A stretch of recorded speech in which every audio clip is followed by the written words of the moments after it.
తెలంగాణలోని రవాణా శాఖపై ముఖ్యమంత్రికి వరుసగా ఫిర్యాదులు అందడంతో రవాణా శాఖ కార్యాలయాలపై ఏసీబీ దాడులు చేపట్టింది.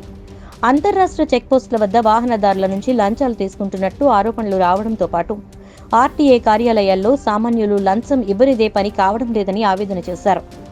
రవాణా శాఖ మంత్రి పొన్నం ప్రభాకర్ బాధ్యతలు చేపట్టాక ఇటీవలే భారీగా ఆర్టీఏ అధికారుల బదిలీలు జరిగిన విషయం తెలిసిందే. హైదరాబాద్, రంగారెడ్డి, మహబూబ్ నగర్, నల్గొండతో పాటుగా పలు జిల్లాల్లో తనిఖీలు కొనసాగుతున్నాయి. 12 సంవత్సరాల తర్వాత రవాణా శాఖ కార్యాలయాలపై ఏసీబీ రైడ్ నిర్వహించింది. రంగారెడ్డి, మణికొండ కార్యాలయాల్లో 25 మంది అధికారులతో సోదాలు చేపట్టారు. డీఎస్పీ శ్రీధర్ ఆధ్వర్యంలో బండ్లగూడ కార్యాలయంలో సోదాలు చేయడంతో పాటు పలు పత్రాలను అధికారులు స్వాధీనం చేసుకున్నారు.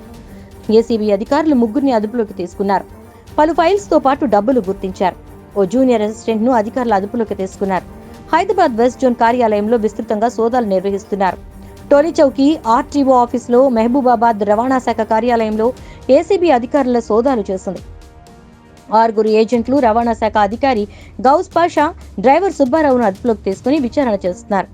కరీంనగర్ జిల్లా తిమ్మాపూర్లోని రవాణా శాఖ కార్యాలయంలో ఏసీబీ అధికారులు సోదాలు చేపట్టారు.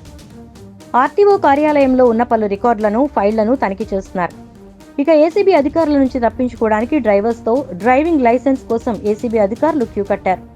లారీ డ్రైవర్లుగా వేషధారణ మార్చుకుని చెక్పోస్టుల వద్ద తనిఖీలకు వెళ్లారు తెలంగాణ ఏసీబీ అధికారులు.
ఎవరి పేరు అలాగే